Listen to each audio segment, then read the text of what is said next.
Hello everyone, welcome to my channel. நம்மளோட சேனலில் இன்றைக்கி நம்ம கிளாஸ் 14 தான் பார்க்க போகிறோம். ஆல்ரெடி 13 கிளாஸ் பார்த்துட்டோம். இது வந்து ஃபில்லிங் எலமெண்ட்டோட அட்வான்ஸ் கிளாஸு. ஸோ இதில் வந்து ஒவ்வொரு எலமெண்ட்டு நான் எப்படி போடுறேன்னு பார்த்துட்டு நோட் சப்மிட் பண்ணுங்கள். இதில் ஒரு 4 ஃபில்லிங் எலமெண்ட்ஸ் வந்து பேசிக்லேருந்து அட்வான்ஸ் வரைக்கும் நம்ம கரெக்டாக போட்டு இப்போ இது அட்வான்ஸில் வந்து போட்டிருப்போம். சரிங்களா? இந்த அட்வான்ஸில் வந்து நீங்கள் பார்த்து பொறுமையாக ஃபில் பண்ணிவிட்டு நம்ம ஆல்ரெடி யூஸ் பண்ண எலமெண்ட்ஸை வச்சு தான் நான் ஃபில் பண்ணியிருப்பேன். ஸோ நீங்கள் பார்த்துட்டு எனக்கு நோட் சப்மிட் பண்ணுங்கள். இது வந்து என்ன பண்ணுறீங்க அப்படின்னா, இந்த கிளாஸ் வந்து ஒரு A4 ஷீட்டில் 2 அதாவது 4 பாக்ஸ் போட்டு இந்த 4த்தையும் ஃபில் பண்ணி நீங்கள் எனக்கு சப்மிட் பண்ணணும். ஸோ இதே மாதிரி நான் 4 போட்டிருக்கேன் அப்படின்னா 4 பண்ணக்கூடாது. ஆல்ரெடி பேசிக்கில் வந்து நான் என்ன சொல்லியிருப்பேன்னா, ஒரு பேஜில் வந்து 6 ஃபில்லிங் எலமெண்ட் வந்து போடன்னு சொல்லியிருப்பேன். ஸோ இது வந்து என்ன பண்ணுறீங்கன்னா, ஒரு A4 ஷீட்டில் 4 பெரிய பெரிய பாக்ஸ் போட்டு இந்த மாதிரி ஒரு பாக்ஸில் வந்து இந்த ஒரு ஃபில்லிங் எலமெண்ட்டை வந்து போட்டு நீங்கள் ஃபில் பண்ணுங்கள். ஸோ அடுத்து வந்து அதே மாதிரி இந்த 4த்தையும் ஃபில் பண்ணிவிட்டு எனக்கு வந்து கிளாஸ் சப்மிட் பண்ணுங்கள். சரிங்களா? இப்போ தான் நம்மளோட சேனலை ஃபஸ்ட் டைம் பார்க்குறீங்க அப்படின்னா, நீங்கள் வந்து மெஹந்தி கிளாஸில் ஜாயின் பண்ணணும் அப்படின்னா வாட்ஸ்அப் நம்பர் கொடுத்துருக்கோம். ஸோ வாட்ஸ்அப் நம்பருக்கு நீங்கள் மெசேஜ் பண்ணி நீங்கள் மெஹந்தி கிளாஸில் ஜாயின் பண்ணிக்கோங்க. ஆல்ரெடி 13 கிளாஸ் முடிஞ்சிருச்சு. இது 14வது கிளாஸு. ஸோ ஜாயின் பண்ண இன்ட்ரெஸ்ட் இருக்கிறவங்க வாட்ஸ்அப் பண்ணி நீங்கள் கிளாஸில் ஜாயின் பண்ணி நீங்களும் மெஹந்தி கற்றுக்கலாம். ஓகேவா? இதில் நான் எப்படி கீழே ஹம்ஸ் போடணும் அது மாதிரி போட்டுட்டு நீங்கள் லாஸ்ட்டு இந்த மாதிரி அதாவது இந்த பாக்ஸ் உங்களுக்கு எவ்வளோ பெருசு போட்டிருக்கீங்களோ அவ்வளோ ஒரு தூரம் நீங்கள் வந்து லாஸ்ட்டாக இந்த ஃபில் பண்ணுற எலமெண்ட்டை வந்து நீங்கள் ஃபில் பண்ணிக்கோங்க. ஸோ நீங்கள் எவ்வளோ பெருசு தான் போட்டிருக்கீங்க அப்படின்னு சொல்லிட்டு நீங்கள் வந்து சின்னதாக போட வேணாம். ஓகேவா? ஸோ உங்களுக்கு பாக்ஸ் எவ்வளோ பெருசு இருக்கோ அந்த அளவுக்கு நீங்கள் இந்த மாதிரி ஸ்ட்ரைட் லைனு போட்டு இந்த மாதிரி லைன் போட்டுட்டு ஷேட் பண்ணி நீங்கள் இந்த எலமெண்ட்டை வந்து முடிச்சுக்கோங்க. ஸோ வந்து இது வந்து கார்னர்லலாம் நம்ம யூஸ் பண்ணலாம் இந்த மாதிரி ஃபில்லிங் எலமெண்ட்டை. ஸோ நீங்கள் வந்து யூஸ் பண்ணி பார்த்தீங்க அப்படின்னா தெரியும். ஸோ நான் எப்படி போடுறேன்னு பார்த்துட்டு இதை நீங்கள் ட்ரை பண்ணிக்கோங்க.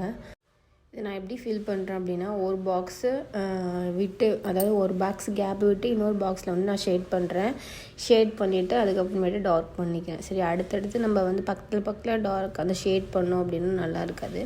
ஸோ நீங்கள் வந்து ஃபஸ்ட்டு பாக்ஸில் வந்து ஷேட் பண்ணிட்டு அது கீழே இருக்கிற பாக்ஸில் வந்து ஷேட் பண்ணிக்கோங்க. இல்லைனா வந்து நீங்கள் 4 பக்கமும் வந்து ஷேட் பண்ணிவிட்டு நடுவில் வந்து டாட் வைக்கிற மாதிரி பார்த்துக்கோங்க. சரிங்களா? நீங்கள் பார்த்தீங்க அப்படின்னா நான் எப்படி ஷேட் பண்ணியிருக்கேன் அப்படின்னு உங்களுக்கு தெரியும். சரிங்களா? ஸோ அந்த மாதிரி நீங்கள் ஷேட் பண்ணிட்டு நீங்கள் டாட் வச்சு இதை கம்ப்ளீட் பண்ணிவிடுங்க.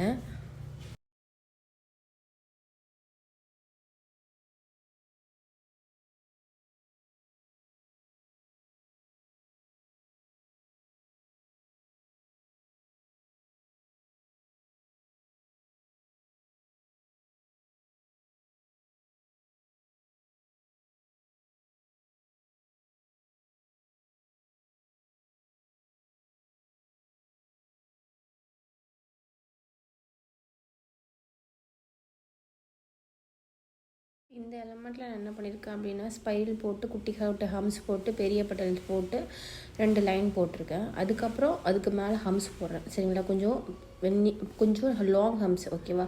ஸோ உங்கள் லாங் ஹம்ஸ் போட்டு செமி ஸ்பைரல் அது மேலே போடுறேன். செமி ஸ்பைரல் போட்டு என்ன பண்ணுறேன் அப்படின்னா, நீங்கள் வந்து குட்டி ஹம்ஸும் போட்டுக்கலாம். இல்லைன்னா வந்து நம்மளோட க்ரியேட்டிவிட்டி தான். சரிங்களா? அதை ஃபில் பண்ணுறது வந்து ஏதாச்சும் ஒரு ஹம்ஸோ இல்லை வந்து லைன்ஸை வச்சு நம்ம ஃபில் பண்ணி நம்ம வந்து அந்த இடத்த வந்து ஃபில் பண்ணணும். சரிங்களா? ஸோ நம்ம இது வரைக்கும் என்னென்ன எலமெண்ட் யூஸ் பண்ணியிருக்கோமோ அந்த எலமெண்ட்டாக நம்ம இதில் வந்து ட்ரை பண்ணிக்கலாம். இப்போ நான் வந்து ஹம்ஸ் போட்டிருக்கேன், கீழே கேப் விட்டுருக்கேன் அப்படின்னு சொல்லிட்டு நீங்கள் கேப் விட வேணாம். மேலே போட்டிருக்க ஏதாச்சும் ஒரு எலமெண்ட்டை வந்து நீங்கள் கீழே ஃபில் பண்ணிக்கலாம். சரியா? நான் இப்போ பெரிய பெட்டல்ஸ் போட்டிருக்கேன். ஸோ பெரிய பெட்டல்ஸ்க்கு மேலே போட்டிருக்கிற எந்த எலமெண்ட்டு, அதாவது ஸ்பைரல் போட்டு மேலே ஹம்ஸ் போட்டு டாட் வச்சுக்கலாம். எந்த மாதிரி வேணால் அதை நீங்கள் வந்து கார்னரில் ஃபில் பண்ணி எல்லா பக்கமும் அதை க்ளோஸ் பண்ணிக்கலாம். நான் இப்போ கேப் விட்டுருக்கேன் அப்படின்னு சொல்லிட்டு நீங்கள் கேப் விட வேணாம், அதை நீங்கள் ஃபில் பண்ணிடுங்க. ஸோ நீங்கள் ஃபில் பண்ணியிருக்கீங்களா இல்லைன்னு சொல்லிட்டு நான் செக் பண்ணுவேன். ஓகேவா? நெக்ஸ்ட் என்ன பண்ணுறோம் அப்படின்னா, ஒரு சர்க்கிள் போட்டு அதுக்குள்ளே வந்து குட்டி சர்க்கிள் போடுறேன். அதுக்கப்புறம் ஒரு லைன் போட்டு அதை டார்க் பண்ணுறேன். ஓகேவா? அதுக்கு மேலே ஒரு லைன் போட்டு அது மேலே ஹம்ஸ் குட்டி ஹம்ஸ் போட்டு குட்டி டாட்ஸ் வைக்கிறேன். டாட்ஸ் வச்சு அது மேலே இப்படி மாதிரி, அதாவது ஷேட் பண்ணுறேன். ஓகேவா? இந்த மாதிரி ரிங் போட்டு நான் ஷேட் பண்ணி மேலே ஹம்ஸ் போடுறேன். ஓகேவா? செமி ஸ்பைரல் போட்டு ஹம்ஸ் பக்கத்தில் போடுறேன். ஸோ வந்து நீங்கள் பொறுமையாக வீடியோ கொஞ்சம் ஸ்பீடாக போனாலும் ப்ளேபேக் ஸ்பீடை கொஞ்சம் கம்மி பண்ணி வச்சுட்டு அதுக்கப்புறம் நீங்கள் பாருங்கள். ஸோ இது ஃபுல்லாக வந்து நான் வந்து எப்படி போடுறேன்னா, அந்த ஃபில்லிங்ஸ் வந்து ஓகேவா. செமி ஸ்பைரல் போட்டு மேலே ஹம்ஸ் போடுறேன். ஸோ அதை ஃபில் பண்ணிடுங்க. நான் கேப் விட்டுருக்கேன் அப்படின்னு சொல்லிட்டு நீங்கள் கேப் விடாதீங்க, சரியா. அடுத்த எலிமெண்ட்டில் என்ன பண்ணுறோம் அப்படின்னா 3 பெட்டல்ஸ் வச்சு நான் ஃப்ளவர் வரைஞ்சி மேலே வந்து லீஃப் வரைகிறேன். அது எப்படி வரைகிறேன்னு பார்த்துக்கோங்க. பார்த்துட்டு அது மேலே நான் ஷேட் பண்ணுறேன். அதுவும் எப்படி ஷேட் பண்ணுறேன்னு பாருங்கள். ஸோ வீடியோ பொறுமையாக பார்த்துட்டு அதே மாதிரி நீங்கள் அந்த ஃப்ளவர் போட்டு மேலே அதை ஷேட் பண்ணி முடிச்சிடுங்க, ஓகேவா. ஷேட் பண்ணி முடிச்சிட்டிங்க அப்படின்னா ஃப்ளவர் ஷேப் அவங்களுக்கு தான் தெரியும். ஷேட் பண்ணலன்னா அந்த ஃப்ளவர் ஷேப் உங்களுக்கு வந்து தெரியாது, ஓகேவா. முடிச்சுட்டு அது மேலே லைன் போட்டு ஹம்ஸ் போட்டு முடிச்சுக்கலாம். ஸோ நீங்கள் வேறு எந்த ஃபில்லிங் எலிமெண்ட் வேணாலும் போட்டுக்கலாம். ஸோ நான் இப்போதைக்கு லைன் போட்டு மேலே ஹம்ஸ் போட்டு முடிச்சிருக்கேன். திக் லைன் தின் லைன் போட்டு முடிச்சிருக்கேன், ஓகேவா. ஸோ நீங்கள் இதையும் ஃபில் பண்ணிவிட்டு நீங்கள் வந்து இது எலிமெண்ட்டும் வந்து முடிச்சிடுங்க. ஸோ நம்மளோட க்ரியேட்டிவிட்டியில் தான் நம்ம வந்து இப்படி வேணால் க்ரியேட் பண்ணிக்கலாம். ஸோ இதெல்லாம் சும்மா எக்ஸாம்பிளுக்காக தான் போட்டிருக்கேன், சரிங்களா. ஸோ நீங்கள் ட்ரை பண்ணி பாருங்கள். ஸோ ஏதாச்சும் டவுட் இருந்துச்சு அப்படின்னாலும் கேளுங்க, ஏதாச்சும் புரியல அப்படின்னாலும் கேளுங்க, ஓகேவா.